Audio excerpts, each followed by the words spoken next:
आप लोगों ने मुझे अक्सर ये चीज कहते हुए सुना होगा कि आप लोग अपनी कैट को इंपोर्टेड ड्राई फ्रूट दो, लेकिन आप में से 90% ऐसे लोग हैं जिनको इंपोर्टेड ड्राई फ्रूट के फायदे ही नहीं पता। अगर आप अपनी कैट को इंपोर्टेड फूड की तरफ लेकर आ रहे हो या आप अपनी कैट को लोकल ड्राई फ्रूट देते हो, यानी कि जो सस्ती फीड्स आती हैं वो देते हो, या फिर आप अपनी कैट को ड्राई फ्रूट नहीं देते हो, तो आज की ये वीडियो लाजमी वॉच कर लेना, क्योंकि इस वीडियो के बाद अगर आपकी कैट की हेल्थ अच्छी नहीं है तो मैं 100% गारंटी के साथ कह रही हूं कि इसके बाद आपकी कैट की हेल्थ बहुत अच्छी हो जाएगी और आप लोग मुझे दुआएं दोगे। तो आज की वीडियो में मैं आप लोगों को इंपोर्टेड ड्राई कैट फूड के बेनिफिट्स बताऊंगी 5 पॉइंट्स के अंदर, जिसको सुनने के बाद आप लोग भी अपनी कैट को इंपोर्टेड ड्राई फूड देना शुरू कर दोगे। और अगर आपकी कैट की हेल्थ अच्छी नहीं है तो मैं आप लोग को 100% यकीन के साथ कहती हूँ कि उसके बाद आपकी कैट की हेल्थ अच्छी होना शुरू हो जाएगी।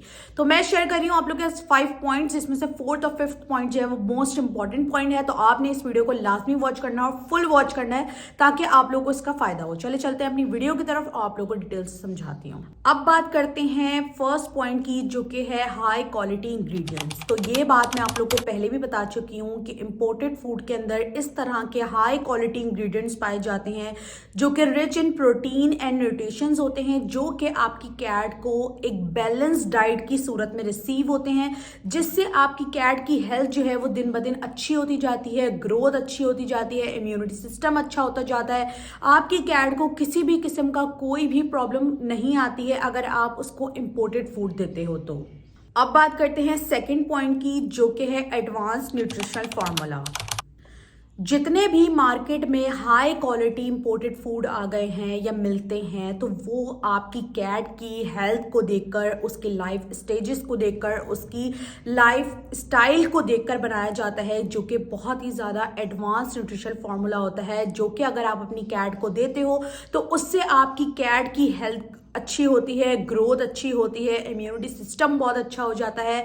इन सारी चीज़ों को इंक्रीज करने के लिए ये फॉर्मूला एडवांस तौर पे बनाया जाता है, जो कि आपकी कैट की हेल्थ को और उसकी जो लाइफ होती है, उसकी जो ग्रोथ होती है, उसको इंक्रीज करता है, ना कि डिक्रीज करता है। अब बात करते हैं थर्ड पॉइंट की, जो कि है स्ट्रिक्ट क्वालिटी कंट्रोल। अब इसकी एग्जाम्पल मैं आप लोग को इतना ईजी दूंगी कि आप लोग को ईजिली सारी चीज़ें समझ में आ जाएंगी। अगर मैं डिफरेंस करूँ दो फूड के अंदर, एक है इंपोर्टेड फूड, कोई भी इंपोर्टेड फूड आप रख लो जो भी अच्छा, जैसे कि मैं रख लेती हूँ रिफ्लेक्स फूड रख लेती हूँ।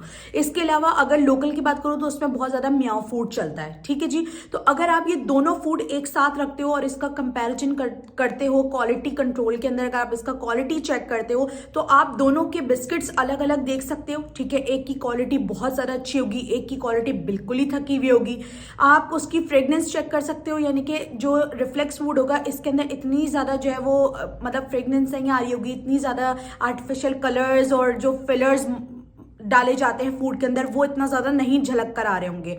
बट अगर आप ड्राई फूड को देखोगे, मतलब लोकल फूड जो आपके उसके बराबर में, अगर आप उसको देखोगे तो उसके अंदर से ज़्यादा स्मेल आ रही होगी, उसके अंदर आर्टिफिशियल फ्लेवर्स, कलर्स, फिलर्स इतने ज़्यादा लगाए हुए होते हैं कि कैट उस टाइम तो खा रही होती है, बट कुछ टाइम के बाद वही सारी चीज़ें कैट की हेल्थ के ऊपर चली जाती है, यानी कि उसकी जान के ऊपर बन जाती है। तो जो लोग अपनी कैट को लोकल फूड प्रोवाइड करते हैं उनको ये मसले बहुत ज़्यादा आते हैं कि उनकी कैट की किडनी फेल हो जाती है, लिवर का इशू हो जाता है, यूटीआई का प्रॉब्लम हो जाता है, या और भी बहुत सारे मसले। लेकिन जो इंपोर्टेड फूड होता है उसके अंदर क्वालिटी इतनी ज़्यादा अच्छी होती है कि आपकी कैट जो है वो इन सारे मसलों से बची रहती है और आपकी कैट की जो हेल्थ है ना उसके ऊपर कोई भी इफेक्ट नहीं पड़ रहा होता। आपकी कैट की हेल्थ माशाल्लाह अच्छी रहती है, उसको ना कोई यूटीआई का प्रॉब्लम होता है, ना लिवर किडनी का इशू होता है, ना ही दूसरी चीज़ें। लेकिन मैं आप लोग को ये नहीं कहूँगी कि आप लोग सिर्फ अपनी कैट को जो है वो इंपोर्टेड ड्राई फूड के ऊपर रखें, नहीं। आपने उसको एक टाइम बनाना है, एक शेड्यूल बनाना है, उसके हिसाब से आपने उसको वो चीज़ें प्रोवाइड करनी है। अगर आप अपनी कैट को सिर्फ और सिर्फ ड्राई फूड के ऊपर रखोगे तो भी आपकी कैट की हेल्थ के ऊपर इफेक्ट पड़ेगा।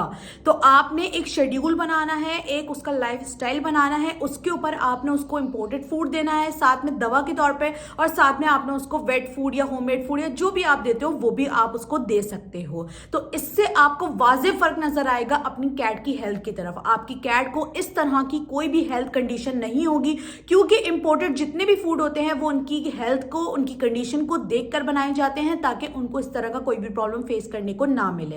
अब बात करते हैं फोर्थ पॉइंट की, जो कि है वाइड रेंज ऑफ ऑप्शंस। अगर मैं ड्राई फूड की बात करूं, इंपोर्टेड फूड की बात करूं, तो अगर अब बहुत ज़्यादा फूड जो दिया जाता है उसके अंदर आ गया रॉयल कैनन, ठीक है, उसके बाद आ गया रिफ्लेक्स, उसके बाद आ गया प्रो चॉइस। तो उसके अंदर आप लोग देख सकते हैं कि उसके अंदर कितने सारे ऑप्शंस आते हैं। किटन के लिए अलग आता है, कैट के लिए अलग आता है, अडल्ट कैट के लिए अलग आता है, डॉग्स के लिए भी बहुत सारे ऑप्शंस हैं। इसके अलावा जो है उसके अंदर फ्लेवर्स भी बहुत सारे आते हैं। लेकिन अगर इसी जगह मैं लोकल फूड की बात करूं तो उसके अंदर इतने फ्लेवर्स वगैरह जो है वो नहीं होते हैं। क्यों? क्योंकि एक तो उसके अंदर इतनी ज़्यादा रेंज ही नहीं आती है जितनी कि इंपोर्टेड ड्राई फूड के अंदर आती है। उसमें आप हर तरह की रेंज के अंदर फूड ले सकते हो। और अब तो अगर आपकी कैट को यूटीआई का प्रॉब्लम है, किडनी लिवर का इशू है, तो उसके लिए भी एक अलग रेंज आती है। तो इस वजह से आपकी कैट जो है उसकी हेल्थ अच्छी रहती है। अगर लोकल फूड की बात करें तो उसके अंदर इस तरह की कोई भी रेंज नहीं आती है, क्योंकि लोकल फूड के अंदर वो इंग्रेडिएंट्स ही नहीं होते जिससे आपकी कैट की हेल्थ अच्छी हो सके। ये सारी चीजें सिर्फ और सिर्फ इंपोर्टेड ड्राई फूड के अंदर पाई जाती हैं, जिसमें आपको हर तरह की रेंज मिलती है। जो भी आपकी कैट के साथ मसला चल रहा होता है उस तरह का आपको फूड जो है वो मार्केट में मिल जाता है, और ये सारे मार्केट में फूड अवेलेबल भी हैं। अब बात करते हैं लास्ट पॉइंट की, जो कि है साइंटिफिकली फॉर्मुलेटेड, और ये पॉइंट मोस्ट इंपॉर्टेंट पॉइंट है। जब ये फूड्स बनाए जाते हैं, अगर आप लोगों को याद हो तो मैंने इससे पहले जो है एक वीडियो भी शेयर करी थी ड्राई फूड की, जिसके अंदर मैंने प्रॉपर पूरा तरीका बताया था कि किस तरह से जो है वो मार्केट में या फैक्ट्रीज वगैरह में ये फूड किस तरह तैयार किए जाते हैं, ठीक है। तो जो इंपोर्टेड ड्राई फूड होते हैं उसके अंदर जितने भी साइंटिस्ट वगैरह होते हैं वो पहले उस फूड को चेक करते हैं, उसके अंदर सारे वो न्यूट्रिशंस, प्रोटीन्स और जितनी भी वेजीज वगैरह जितनी भी चीज़ें वो उसके अंदर डाल रहे होते हैं, वो सारी चीज़ें जो है उसको पहले चेक किया जाता है।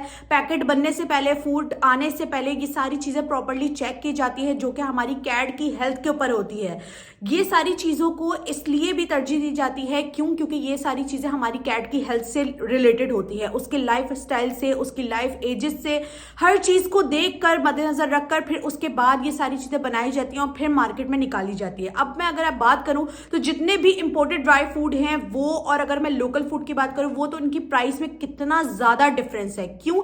क्योंकि जो चीज़ इतने ज़्यादा प्रोसीजर से निकाल कर बनाई जा रही है तो ऑब्वियस सी बात है कि उसकी प्राइस उसके हिसाब से बहुत हाई होगी। लेकिन जिसको बिल्कुल बस आपने एक फूड ले लिया, उसको आपने रख लिया, सुखा लिया, बना लिया, ऐसा नहीं है कि वो भी ठीक नहीं है, वो भी फैक्ट्रीज वगैरह में बनते हैं। लेकिन जिस तरीके से इसके ऊपर देखा जा रहा होता है, साइंटिस्ट सारी चीज़ें देख रहे होते हैं, उनकी हेल्थ से रिलेटेड, उनकी सारी चीज़ों से रिलेटेड, इतना ज़्यादा लोकल फूड के अंदर ये सारी चीज़ें नहीं की जाती है। तभी उनकी प्राइसेस जो है वो इतनी ज़्यादा कम रखी जाती है, उनकी प्राइसेस इतनी हाई नहीं होती है ताकि हर कोई ले ले, और फिर वो अपनी कैट को खिलाते हैं और फिर उससे उनकी कैट की हेल्थ के ऊपर इफेक्ट पड़ता है और उनको तरह तरह के मसले फेस करने को मिलते हैं। समटाइम ऐसा होता है कि लोगों को जो है वो जल्दी पता लग जाता है, लेकिन कुछ लोग ऐसे होते हैं जो बहुत लंबे समय से देते हुए आ रहे होते हैं, वो यही कहते हैं कि हमारी कैट को इस तरह का कोई भी इश्यू नहीं हुआ। तो मैं आप लोगों को एक चीज बता दूं कि शुरू में तो आप लोगों को पता नहीं चलेगा, लेकिन जैसे जैसे एज बढ़ती जाएगी, लाइफ गुजरती जाएगी, एक टाइम ऐसा आ जाता है कि कैट को इतना ज्यादा ये इश्यूज हो जाते हैं कि समझे आप अपनी कैट को एक तरह का पॉइजन दे रहे हो अगर आप लोकल फूड दे रहे हो। तो इस तरह का इश्यूज हो जाता है कि उसको संभालना बहुत मुश्किल हो जाता है और एंड में आपकी कैट की जो है वो डेथ हो जाती है। तो आज की ये वीडियो जो थी वो बहुत ज्यादा इंफॉर्मेटिव वीडियो थी आप लोगों के लिए, ताकि आप लोगों को पता लगे इंपोर्टेड ड्राई फूड का और लोकल ड्राई फूड का फर्क। जितना इजी वे में मैं आप लोगों को समझा सकती थी, मैंने हर चीज को प्रॉपर रख के आप लोगों को समझाने की कोशिश करी है। अगर आप लोगों को वीडियो का कोई भी पार्ट समझ में आया हो और आपको वीडियो हेल्पफुल लगी हो तो वीडियो को लाजमी से लाइक कर दीजिएगा, चैनल को सब्सक्राइब कर दीजिएगा। मिलते हैं नेक्स्ट वीडियो के अंदर। अपना बहुत सारा ख्याल रखिएगा। अल्लाह हाफिज।